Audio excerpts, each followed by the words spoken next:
What's up YouTube? It's been a minute since my last video as I've taken some time out to do some studying. I've been taking a look and reading these two books to help me price out and pick out which coins that I'm going to purchase next. Starting off with the 4th edition Red Book by David Bowers.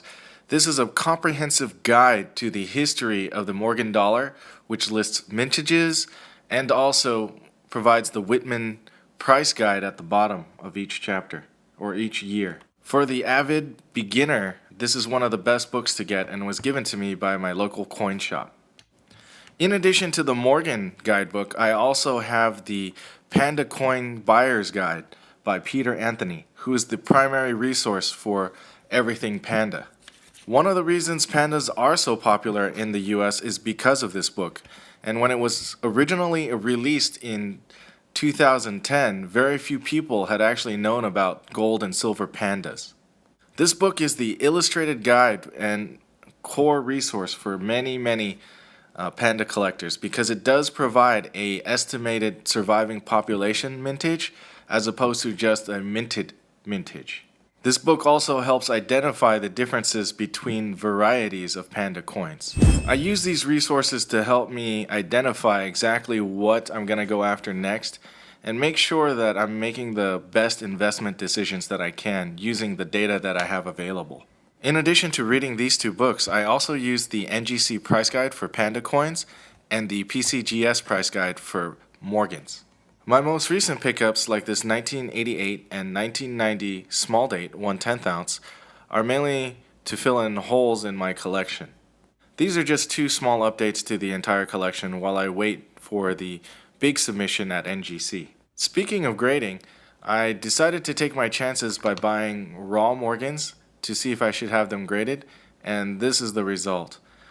Ultimately, I spent $40 per each coin, and the result is a low MS type coin. Not enough to justify sending in for grading, but they are good coins and fair for the price. My thoughts are that these would grade out at MS62, which isn't high enough to justify the cost of submitting for grading, so I'll put these aside in the capsules and then just build a date set. So although I haven't had much success with these Morgans, I am getting better at picking them out. Though what I do find is that I'll probably concentrate on pandas because they are a little bit easier and have less variety, so it's a little less to learn. Because within the Morgan world, there's just too many variants and combinations to kind of know. Also, the price variance from coin to coin and grade to grade is just too wide. What I decided to do is work on a date set and not so much the typeset or the different varieties. So just to get through the Morgans and try to do it in BU. Here's a 1878 and 1879 S with the 1880 S along with the 1881 and 1882 S. This actually completes my original goal of building a San Francisco 5-year mint set when I first started out with the Morgans. Originally I wanted to do all of them in MS65, and I probably can still do it, but the 1878 and the 1883 is pretty hard to get. So instead, here's just a regular 1883 and not an 1883S. There's also an 1888 O. Here's a 1889 O and a 1900. So I still have some ways to go in the Morgan collection, but it is giving me a direction now. Here's a look at the Morgans that I've purchased over the last few weeks in a variety of conditions that affect the value, the grade, and the look.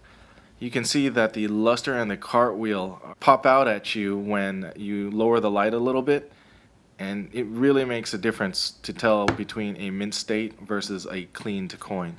So I can start to see and appreciate why the price premium is there, even though the detail is there for an AU cleaned. If you've been following along, you can kind of see the journey that I've gone through in learning how to acquire and procure and invest in different types of Morgan coins. If you find this useful, please comment, like, and subscribe.